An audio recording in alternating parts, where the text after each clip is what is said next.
Hi friends, Siragadikka ஆசை சிறையில் இனி வரப்போகிற எபிசோட்ஸ்க்கான ப்ரோமோவை தான் அந்த வீடியோவில் பார்க்க போகிறோம். அடுத்தடுத்த சுவாரஸ்யங்களை தெரிஞ்சுக்க வீடியோவை ஸ்கிப் பண்ணாமல் கடைசி வரைக்கும் பாருங்கள்.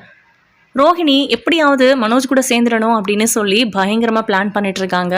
ஏதோ பெஸ்ட் கப்பிள் காம்படிஷன் அப்படின்னு சொல்லி அங்கே கலந்துக்கணும், அதில் நம்ம வின் பண்ணோம்னா உன்னோட பிஸ்னஸ்ஸு வேறு லெவலில் போகும் அப்படிங்கிற மாதிரி நிறைய ட்விஸ்ட்லாம் உள்ளே வச்சுக்கிட்டு அவங்களுக்கு தேவையான மாதிரி மனோஜை பயங்கரமாக டியூன் பண்ண ஆரம்பிச்சிடுறாங்க. ஆரம்பத்துலேருந்தே அவங்க டியூன் பண்ணிட்டு தான் இருக்காங்க. பட் இப்போ விஜயா கிட்டே இருந்து மனோஜை பிரிக்கணும் அப்படிங்கிறது தான் ஃபஸ்ட்டு குறிக்கோள் அவங்களுக்கு. இதுக்கு முன்னாடி நம்ம ரோஹிணி மனோஜை அவங்க அம்மாவுக்கு, அதாவது விஜயாவுக்கு தெரியாமல் மீட் பேசுறது, அவங்களுக்கு இந்த விஷயம் போகவே கூடாதுன்னு நினைக்கிறது, இந்த மாதிரி பயந்து பண்ணிட்டு இருந்தாங்க. விஜயா நேரடியா கண்டமேனிக்கு பேச ஆரம்பிச்சதுல இருந்து ரோஹிணி மனோஜ் கூட விஜயா முன்னாடியே பேச ஆரம்பிச்சிட்டாங்க. அதுவும் ரொம்ப தைரியமாக ஹேண்டில் பண்ண கற்றுக்கிட்டாங்க. ஃபர்ஸ்ட் ஆஃப் ஆல் நம்ம விஜயாவை பொறுத்த வரைக்கும் முத்து மீனா மேலே ஒரு நல்ல அபிப்பிராயம் அவங்களுக்கு வந்துடுச்சு. இது வெறும் ஸ்டார்டிங் தான். கண்டிப்பாக இனிமேல் முத்து மீனா தான் அந்த குடும்பத்திலேயே ரொம்ப நல்லவங்க, பெஸ்ட்டு அப்படிங்கிற மாதிரியெல்லாம் யோசிக்க ஆரம்பிப்பாங்க. 3 பிள்ளைங்களை பெற்றாலும் மனோஜ் மேலே மட்டும் தனி பாசம் விஜயாவுக்கு எப்போவுமே இருக்கும். இப்போது நம்ம மனோஜ் ரோஹிணி பக்கம் சாஞ்சிட்டாங்க அப்படின்னா தான் அதுதான் அவங்களுக்கு பெரிய இழப்பாக இருக்கும். இப்போ இந்த வீடு கைவிட்டு போன சமயத்தில் கூட எப்படியாவது வீடு கிடைச்சா போதும்னு நினைச்சாங்களே தவிர மனோஜ் விஷயத்துல கோவப்படலை. அப்படியே கோவப்பட்டாலும் மனோஜ் வேண்டானோ, அவன் நமக்கு அதாவது பெரிய ஒரு நம்பிக்கை போன மாதிரிலாம் அவங்க ஃபீல் பண்ணலை. எப்படியோ முத்துவும் மீனாவும் அந்த வீட்டை மீட்டுடுவாங்க அப்படிங்கிற நம்பிக்கை உள்ளுக்குள்ளே இருந்தாலும் வெளியே நடிச்சாங்க. ஆனால் நம்ம மனோஜ் விஷயத்தில் ஒரு வேளை விஜயா பேச்சை கேட்காம மனோஜ் ரோஹிணி பின்னாடி போயிட்டாங்க அப்படின்னா அதுதான் நம்ம விஜயாவுக்கு மிகப்பெரிய ஒரு ஏமாற்றமாக இருக்கும். மனோஜ் மேலே அவங்க அவ்வளோ நம்பிக்கை வச்சுருக்காங்க. எப்போவுமே மனோஜ் தான் நமக்கு மற்ற 2 பிள்ளைங்களை விட, புருஷனை விட அப்படின்னு மனோஜ் மேலே அவ்வளோ பாசம் வச்சுருந்தாங்க, நம்பிக்கை வச்சுருந்தாங்க. இப்போ மட்டும் அந்த நம்பிக்கையை மனோஜ் உடைச்சாருன்னா அதுதான் நம்ம விஜயாவுக்கு மிகப்பெரிய ஒரு தோல்வியாக இருக்கும். அப்படி ஒரு விஷயம் நடக்கும்போது மட்டும்தான் முத்துவோட ஒரு உண்மையான பாசம் என்ன அப்படிங்கிறத அவங்க உணர்வாங்க. அந்த ஒரு இன்சிடெண்ட் தான் இப்போ நடக்க போகுது அப்படிங்கிறது. ஆக்சுவலாக ஃபஸ்ட்டு நம்ம முத்துவும் மீனாவும் இந்த வீட்டு பத்திரத்தை வாங்கி நம்ம அண்ணாமலை கிட்ட கொடுத்தப்போவே அவங்க அவ்வளோ சந்தோஷப்பட்டாங்க. ஆனால் அது அவங்க எல்லாரும் ஒன்றாயிட்டாங்க, எல்லாருமே நல்லவங்களாயிட்டாங்க, எல்லாரும் கமிட்டடாக இருக்காங்க. நான் மட்டும் சிங்கிளாக இருக்கேன், நான் மட்டும் எப்போவுமே எனக்குன்னு யாரும் இல்லாமல் வாழ்ந்துட்டுருக்கேன், நான் இதுக்கு ரோஹிணி கூடவே இருந்திருப்பேன், எல்லாருமா சேர்ந்து தானே எங்கள் 2 பேரையும் பிரித்தாங்க அப்படிங்கிற மாதிரியான ஒரு மென்டாலிட்டி தான் நம்ம மனோஜ் விஜயா கிட்டேயே பேசிகிட்டு இருந்தாங்க. அதனால தான் விஜயாவை ரோஹிணி கிட்ட ஒரே ஒரு சாரி கேட்டால் எனக்கு அவள் டிவோர்ஸ் கொடுத்துருவா அப்படின்னு தைரியமாக சொன்னார். ஆனால் அவர் என்ன மைண்ட் செட்டில் பேசுகிறாருன்னு தெரிஞ்சதுனால தான் விஜயா ஃபோன் பண்ணி கூட நான் பேசுகிறேன் அப்படின்னு சொல்லி பயங்கரமாக அவங்கள திட்டாங்க. அப்போ திட்டினதோடு நிறுத்திருந்துருக்கலாம். இப்போ அதை விட 10 மடங்கு அதிகமாக பேசிட்டு மனோஜை பயங்கரமாக கண்டித்து வச்சுருக்காங்க. ஆனால் மனோஜுக்கு இதெல்லாம் சுத்தமாக பிடிக்கல. ரோஹிணி தான் வேணும் அப்படிங்கிற ஒரு மைண்ட் செட்டுக்கு அவர் வந்துட்டார். ஃபஸ்ட்டே அவங்க தப்பு பண்ணியிருக்காங்க, இவ்வளோ பெரிய பொய் சொல்லியிருக்காங்க அப்படின்னு தெரிஞ்சப்பவே கோச்சிக்கிட்டாலும், அதாவது கோவம் வேண்டான்னு வீட்டை விட்டு துரத்தினாலும் அதுக்கப்புறம் கொஞ்சம் கொஞ்சமாக ரோஹிணியை ஏற்றுக்கிட்டு வாழ ஆரம்பிச்சிருந்துருக்கலாம். விஜய பேச்சை கேட்டுக்கிட்டு வேறு பொண்ணை போய் பார்த்தாரு. இவன் எல்லாம் நமக்கு தேவையா அப்படின்னு ரோஹிணியை விட்டுட்டு போயிருந்துருக்கலாம். ஆனால் அந்த மாதிரிலாம் அவங்களும் எதுவும் பண்ணலை. அவங்களோட கல்யாணம் நிச்சயதார்த்தத்தை தடுக்கிறதுக்கு தான் ரோஹிணி பண்ணிட்டு இருந்தாங்க. இவ்வளோ தூரம் நடந்ததுக்கு அப்புறமும் ரோஹிணி மனோஜ் தான் வேணும்னு நினைக்கிறப்போ மனோஜுமே கொஞ்சமாவது யோசிக்க தானே செய்வார். மற்ற யாருமே நம்மளை பற்றி யோசிக்கல. ஆனால் ஒவ்வொரு நிமிஷமும் ரோஹிணி தான் நம்மளை பற்றி யோசிக்கிறா. அவள் நல்லவளோ கெட்டவளோ நம்மளை அவள் உண்மையாக தானே நேசிக்கிறா அப்படின்னு தான் இவருக்கு மைண்ட் செட்டு. காசு பணத்துக்காகவோ இன்னும் அடி முட்டாள் மனோஜ்லாம். இவர் இந்த மாதிரி ஒரு மனுஷனை, ஒரு பொண்ணு, அதுவும் நல்ல திறமையான ஒரு பொண்ணு லவ் பண்ணுறது, கல்யாணம் பண்ணிக்கணும்னு ஆசைப்படுறது, அவர் கூட வாழணும்னு ஆசைப்படுறதெல்லாம் ரொம்ப ரேர். அப்படிப்பட்ட ஒருத்தரை ஒரு பொண்ணு காதலிக்கிறா அப்படின்னா உண்மையிலே அது பெஸ்ட் சாய்ஸ் தான் மனோஜுக்கு. அதனால தான் அவர் ரோஹிணி வேணும்னு நினைக்கிறாரு. மற்றபடியெல்லாம் ஒன்றும் கிடையாது. அவருக்கு வேற எந்த பொண்ணுமே அவரை பிடிச்சிருக்குன்னு சொல்ல மாட்டாங்க, அந்த மாதிரி ஒரு கேரக்டர். அதனால தான் அவங்க யோசிக்கிறாங்க. பட் இது விஜயாவுக்கு புரியல. அவங்க பிள்ளை என்னமோ தங்கம் மாதிரியும் மற்ற பொண்ணுங்க எல்லாரும் தகுற மாதிரியும் தங்கத்தை கல்யாணம் பண்ணிக்கிறதுக்கு கியூல நிற்கிறாங்கங்கிற மாதிரி இவங்க பேசிட்டு இருக்காங்க. இது எங்கே போய் முடிய போகுதோ தெரியல. இப்போ பார்வதி வீட்டுக்கு விஜயா போகிறாங்க. அங்கே போயிட்டு பேசிக்கிட்டு இருக்கிறையில நம்ம மனோஜும் ரோஹிணியும் பெஸ்ட் கப்பிள் காம்படிஷனில் கலந்துக்க போகிறாங்க அப்படிங்கிற விஷயம் பார்வதிக்கு தெரிஞ்சு பார்வதி தான் விஜயா கிட்ட சொன்னாங்க. அந்த விஷயத்தை கேட்ட உடனே விஜயா பயங்கரமாக ஷாக் ஆகுறாங்க. இதை எப்படி மனோஜ் கிட்ட நீ பேச போகிற, ரோஹிணி மனோஜுக்கு வேண்டான்னு சொல்ல போகிற அப்படின்னு கேட்டாங்க. அதுக்கு நம்ம விஜயா இந்த ஜென்மத்தில் என் பையன் சிங்கிளாகவே இருந்தால் கூட பரவாயில்லை, அவன் இந்த பொண்ணு கூட சேர்ந்து வாழ்கிறதுக்கு நான் ஒத்துக்க மாட்டேன் அப்படின்னு விஜயா கோவமாக சொல்ல நம்ம பார்வதி சொல்கிறாங்க, எனக்கு தெரிஞ்சு மனோஜ் ஒரு பொண்ணை மறுபடியும் லவ் பண்ணி கல்யாணம் பண்ணுற அளவுக்கெல்லாம் அவனுக்கு திறமை பத்தாது. அது ஒரு விஷயம். ரெண்டாவது, அவன் எதை எடுத்தாலும் அது ஃபெயிலியர்ல தான் போய் முடியுது. அவனை வேற ஒரு பொண்ணு கல்யாணம் பண்ணிக்க வரான்னா அதுவே ஆச்சரியமான விஷயம் தான். அவன் தான் தான் ரொம்ப வசதி அப்படிங்கிற மாதிரியும் மற்றவங்களை எல்லாரையும் அவனை விட கீழங்கிற மாதிரியும் யோசிக்கிறான். ஆனால் முத்துவோ ரவியோ அப்படி கிடையாது. அவங்கள பொறுத்த வரைக்கும் எல்லாரும் சமன்னு நினைப்பாங்க. எல்லாருக்குமே ஈக்குவலான மரியாதையும் கொடுப்பாங்க. மனுஷங்களா பார்ப்பாங்க. ஆனால் மனோஜ்லாம் அப்படி இல்லை. மனுஷங்க மாதிரி நடத்துறதுக்கே அவருக்கு தெரியாது. அதே மாதிரி தான் ரொம்ப வசதி மாதிரியும் மற்றவங்க எல்லாரும் அவரை விட கீழங்கிற மாதிரியும் உன் பையன் யோசிக்கிறதுனால கண்டிப்பாக எந்த பொண்ணும் செட் ஆக மாட்டாங்க. மனோஜ் தான் வேணும், மனோஜ் கூட தான் வாழ்வேன், மனோஜ் எனக்கு தான் முக்கியம் அப்படின்னு ரோஹிணி சொல்கிறப்போ நீ ரோஹிணியவே ஏற்றுக்கிட்டு மனோஜ் கூட சேர்த்து வச்சுடு. இதுதான் நல்லாயிருக்கும், மனோஜோட லைஃப்பும் நல்லாயிருக்கும். ரோஹிணி உண்மையிலேயே புத்திசாலி. கிட்டத்தட்ட 2 வருஷம் உன் கண்ணுக்குள்ளேயே விரல விட்டு ஆட்டிட்டு இருந்திருக்கா. இதெல்லாம் யோசிச்சு பார்த்தாலா உனக்கு புரியலையா? மனோஜ் நல்லா இருக்கணும்னு நீ நினைச்சேனா எனக்கு தெரிஞ்சு ரோஹிணியவே அவன் கூட கல்யாணம் பண்ணி வச்சுடு. அவங்க 2 பேரும் சேர்ந்து வாழட்டும். அந்த பையன் அந்த கிறிஷ் அவனுக்கு என்ன சொத்து இல்லைன்னு நினைச்சிட்டு இருக்கியா? உனக்கு தெரியுமா தெரியாதான்னு தெரியல. ரோஹிணியோட அந்த பையன் இருக்கான்ல கிறிஷ், அந்த பையனோட அப்பா சொத்து நிறைய இருக்கான். அவனுக்கு சேர வேண்டியது அவனோட 18 வயசுல வந்து சேரும். அது வரைக்கும் படிக்க வச்சு மட்டும் விட்டா போதும்.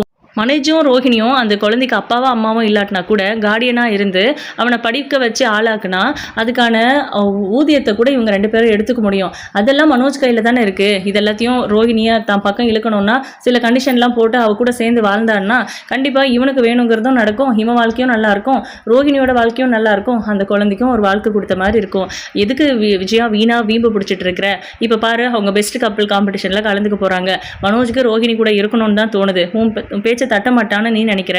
ஆனால் அப்படியெல்லாம் எதுவுமே இல்லை. அவங்க 2 பேரும் ஒருத்தர் புரிஞ்சுக்கிட்டு வாழணும்னு நினைக்கிறாங்கன்னா விட்டுட வேண்டியது தானே. நான் என்னன்றேன், அந்த பொண்ணு அதாவது ரோஹிணி ஏற்கனவே கல்யாணமாகி ஒரு குழந்தைக்கு தாயா இருக்கா, அந்த விஷயத்த நம்ம கிட்ட மறைச்சிருக்கா அப்படின்னு நீங்க எல்லாரும் கோவமா இருக்கீங்க. இது மனோஜுக்கும் தானே தெரியும். இதெல்லாம் தெரிஞ்சு எவ்வளோ பிரச்சனையா இருக்கு, கோர்ட்ல எவ்வளோ அவமானப்படுத்திருக்கா, எவ்வளோ அசிங்கப்பட்டிருக்கா, எல்லாமையும் தாண்டியும் மனோஜ் தான் வேணும்னு அவ வரான்னா அப்போ மனோஜுமே ரோஹிணி தான் வேணும்னு முடிவு பண்ணிட்டான்ல. அவங்க 2 பேரும் சேர்ந்து வாழட்டுமே, உனக்கு என்ன பிரச்சனை அதுல அப்படின்னு கேட்குறாங்க. இல்லை அதுக்கு மட்டும் விடவே மாட்டேன் அப்படின்றாங்க. நீ என்ன காரணம் சொன்னாலும் என்ன சாக்கு போக்கு சொன்னாலும் கண்டிப்பாக மனோஜ் அந்த பெஸ்ட் கப்பிள் காம்படிஷனில் ரோஹிணி கூட கலந்துக்க தான் போகிறான். அதனால அவனுக்கு பெரிய பிஸ்னஸ் டீல்லாம் கிடைக்க போகுதாமா. ரோஹிணி மனோஜை எவ்வளோ புரிஞ்சு வச்சிருக்கான்னு உனக்கு நல்லா தெரியும். அவங்க எப்படி வாழ்ந்தாங்க, அவங்களுக்குள்ள என்ன அண்டர்ஸ்டாண்டிங் இருக்கும்லாம் என்னால் சொல்ல முடியல, சொல்ல தெரியலை. ஆனால் ரோஹிணி மனோஜை நல்லா புரிஞ்சு வச்சிருக்கா, அது மட்டும் எனக்கு நல்லா தெரியும். அதனால தான் இன்னமும் அவள் கைக்குள்ள மனோஜை வச்சிருக்கா அப்படின்றாங்க. இங்கே பாரு, இந்த மெசேஜ் கொடுத்தல அது வரைக்கும் சந்தோஷம், மற்றபடி எனக்கு அட்வைஸ்லாம் பண்ணாத, என் பையன் வாழ்க்கையில் என்ன பண்ணணும்னு எனக்கு தெரியும் அப்படின்னு சொல்லிட்டு நம்ம விஜயா வந்து வீட்டுக்கு போயிடுறாங்க. இன்னொரு பக்கம் நம்ம மீனா அவங்க அம்மா, அதாவது மீனாவோட அம்மாவுக்கு ஆறுதல் சொல்லிட்டு இருக்காங்க. நீங்கள் சும்மா கவலைப்பட்டுட்டு இருக்காதேம்மா, கவலைப்படாத, நான் இருக்கேன், அப்படியெல்லாம் சத்யா எந்த தப்பும் பண்ணிட மாட்டான், நம்மளை மீறியெல்லாம் அந்த ரேகாவை அவன் கல்யாணம் பண்ணிட மாட்டான், என் புருஷன் சப்போர்ட் பண்ணிட்டு இருந்தது என்னமோ உண்மைதான், ஆனால் இப்போ அவர் சப்போர்ட் பண்ணலை, நீ அவ்வளோ தூரம் பேசினதுக்கு அப்புறமும் அவர் எப்படிமா உனக்கு பிடிக்காத விஷயத்த சத்யாவுக்கு பண்ணுறதுக்கு நினைப்பாரு, கண்டிப்பாக அவர் பண்ண மாட்டார், அதை நான் பார்த்துக்கிறேன், சத்யாவை நாங்கள் எல்லாரும் சரி பண்ணிடுறோம், நீ ஒன்றும் கவலைப்படாதுன்னு ஆறுதல் சொல்லிட்டு இருந்தாங்க. அப்போ முத்து வராரு. என்ன மீனா அவசரமாக கிளம்பி வர சொன்ன அப்படின்னு கேட்குறாங்க. அம்மா அழுதுகிட்டே இருக்காங்க காலையிலேருந்து அப்படின்னு. என்னாச்சு அப்படின்னு கேட்குறாங்க. அது வந்துங்க அப்படின்னு சொல்லிட்டு, வேணா விடு, அவருக்கு எதுக்கு டென்ஷன் கொடுக்குற அப்படின்றாங்க நம்ம மீனாவோட அம்மா. இருமா, அவருக்கு தெரியணும்ல, அவருக்கும் நம்ம பண்ணிட்டு இருந்தது எவ்வளோ பெரிய தப்புன்னு தெரியட்டும் அப்படின்றாங்க. நான் என்ன தப்பு பண்ணேன் அப்படின்னு முத்து கேட்குறாரு. சத்யாவுக்கும் ரேகாவும் கல்யாணம் பண்ணி வைக்கணும்னு நினச்சிங்கல்ல, அவங்க லவ் ஆதரிச்சிங்கல்ல, அதுதான் நீங்கள் பண்ண தப்பு அப்படின்றாங்க. அதனால என்ன, நான் தான் இப்போ அதை பற்றி பேசுறது இல்லையே அப்படின்றாங்க. நீங்கள் பேசல, ஆனால் சத்யாவுக்கு மாமா கிட்ட இதை சொன்னால் சரி பண்ணிடுவாருங்கிற ஒரு நம்பிக்கை இருக்குது, இப்போ கூட அவன் அதை பற்றி உங்ககிட்ட பேசுகிறதுக்கும் வாய்ப்பு இருக்குது அப்படின்றாங்க. இப்போ ஏன் திடீர்னு இதை பற்றி பேசுகிறீங்க, எனக்கு ஒன்றும் புரியலையே அப்படின்னு கேட்கும்போது தான் நடந்த விஷயத்தை பற்றி மீனா சொல்கிறாங்க. சத்யாவை ரேகா கால் பண்ணி எங்கள் வீட்டில் இந்த மாதிரி பிரச்சனை அப்படின்னு டென்ஷன் பண்ணி விட்டுருக்கா.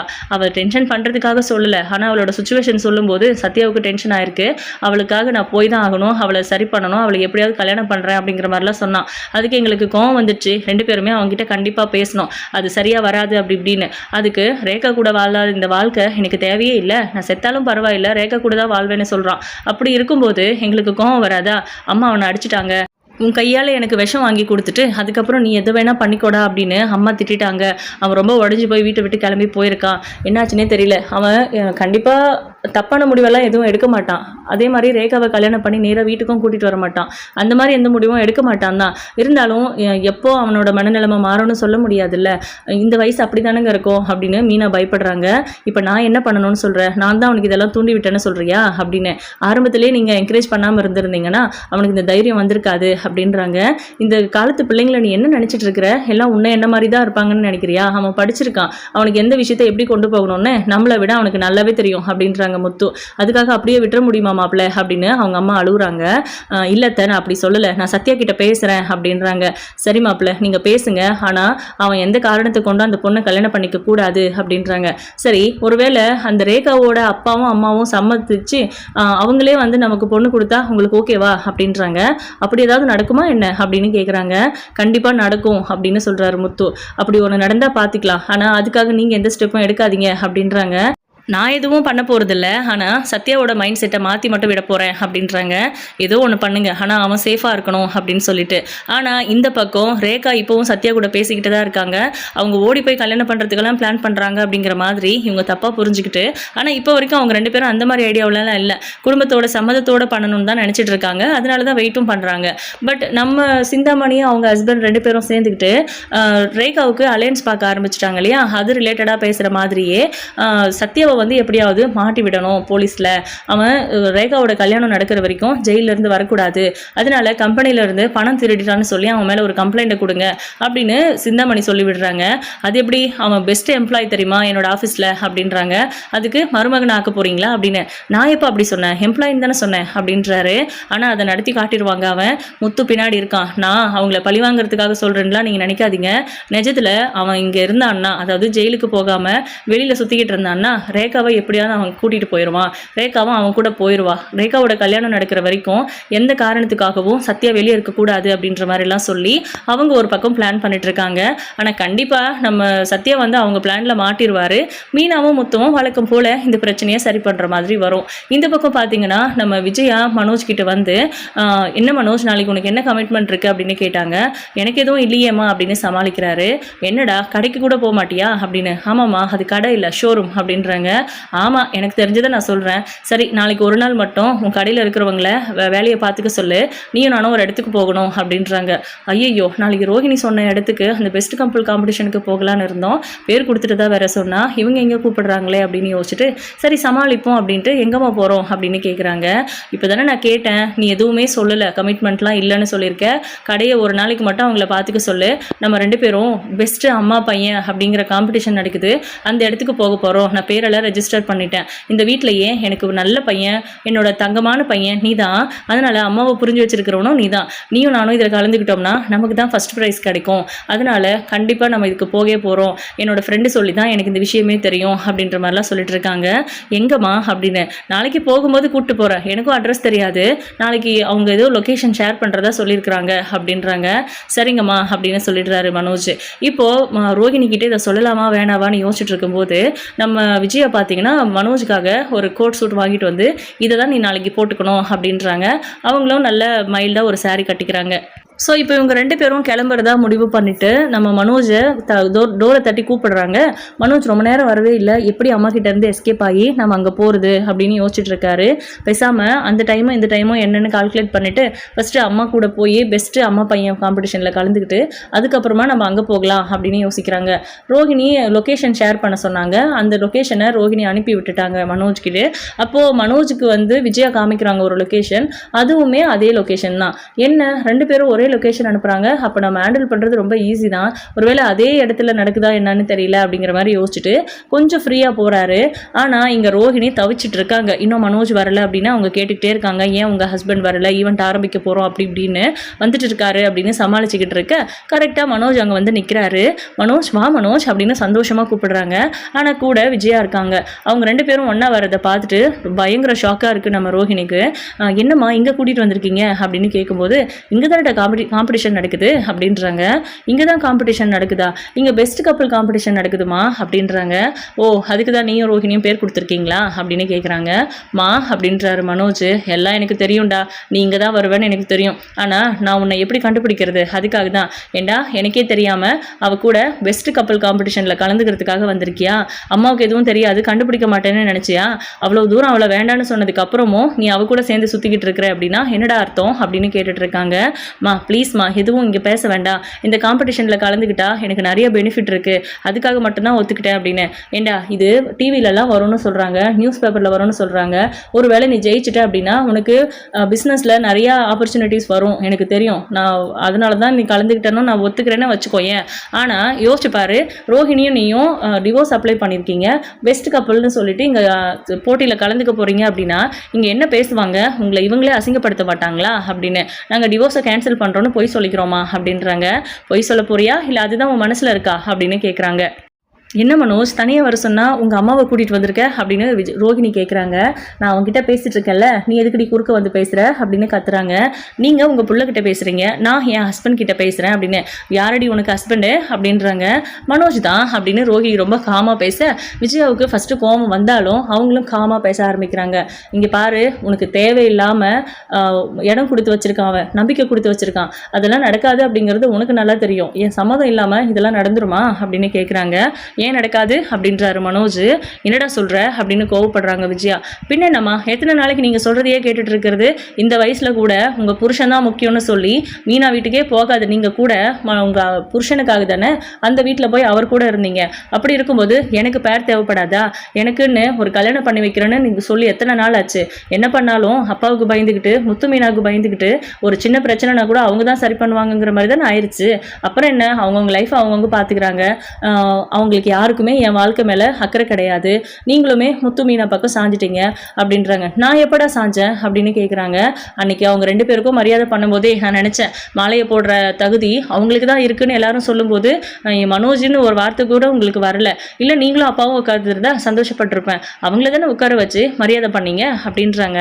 அவங்க தானடா அந்த வீட்டை மீட்டு கொடுத்தாங்க. ஏற்கனவே இவ கூட சேர்ந்து பிஸ்னஸ் பண்ணுறேன்னு சொல்லி 7-8 லட்ச ரூபாய் லாஸ் பண்ணேன். ஏற்கனவே இருக்கிற கடனை அடைக்கிறதுக்காக பேங்க்லேருந்து வாங்கிட்டு வந்து எக்கச்சக்க பிரச்சனை எல்லாமே உன்னால தான் ஆச்சு. அந்த கடன் எல்லாம் அவங்க தானடா இப்போ தலையில ஏற்றி வச்சிருக்காங்க. அப்போ அந்த கடனை அவங்க அடைச்சாங்கன்னா வீட்டில் உனக்கு பங்கு இருக்குன்னு எப்படி சொல்லுவாங்க? இங்கே பாரு மனோஜ், எதை எப்படி பண்ணணும்னு எனக்கு தெரியும். அவங்க கடனை அடைக்கட்டும், உன்னால முடிஞ்ச வரைக்கும் அமௌண்ட் என்கிட்ட கொடு, அதை நான் உங்கள் அப்பா கிட்ட கொடுத்து சரி கட்டுறேன். கண்டிப்பாக உனக்கு அதில் பங்கு இல்லைன்னுலாம் சொல்ல மாட்டாங்க. உனக்கு நல்ல பொண்ணை பார்த்து நான் கல்யாணம் பண்ணி வைக்கிறேன். நீ அதுக்கு முன்னாடி பண்ண வேண்டியது இவ கூட இருக்கிற அந்த விவாகரத்தை கம்ப்ளீட் பண்ணுறது அப்படின்னு சொல்கிறாங்க. மனோஜ், இவங்க பேச்செல்லாம் கேட்காத. இவங்களுக்கு நீ மட்டும் பையன் இல்லை, இன்னும் 2 பையன் இருக்காங்க. அவங்களுக்காகவும் யோசிப்பாங்க. அவங்க லைஃப்பை நான் முடிஞ்சா போச்சு, அவங்களும் அவங்க ஹஸ்பண்டும் அவங்க வாழ்க்கையை பார்க்கணும்ல. ஏன் இவ்வளோ பேசுகிறாங்கல்ல, உனக்காக இந்த வீட்டை உன் பேரில் எழுதி வைக்க முடியுமா அவங்களால? அதெல்லாம் மாட்டாங்க, மற்றவங்க எல்லாம் யாரும் ஒத்துக்க மாட்டாங்கன்னு சொல்லுவாங்க. நம்ம ஏன் மனோஜ் நம்ம சந்தோஷத்தை இழக்கணும்? அப்படியெல்லாம் ஒன்றும் தேவையில்லை. இந்த விஷயத்தில் மட்டும், அதாவது இந்த பெஸ்ட் கப்பல் காம்படிஷனில் நம்ம கலந்துக்கிட்டோம் அப்படின்னா இந்த ஈவெண்ட்டோட வின்னருக்கு நிறைய பிஸ்னஸ் ஆப்பர்ச்சுனிட்டிஸ் கிடைக்குது. அதனால நம்ம 2 பேரும் இதில் பெஸ்ட்டு கப்பலாக செலக்ட் ஆகணும், நம்ம தான் இதில் வின்னராக இருக்கணும். அதுக்காக தான் நான் சொல்கிறேன், உனக்கு நிறைய பெனிஃபிட் இருக்குது, என் பேச்சை கேளு வா அப்படின்னு கூப்பிடுறாங்க.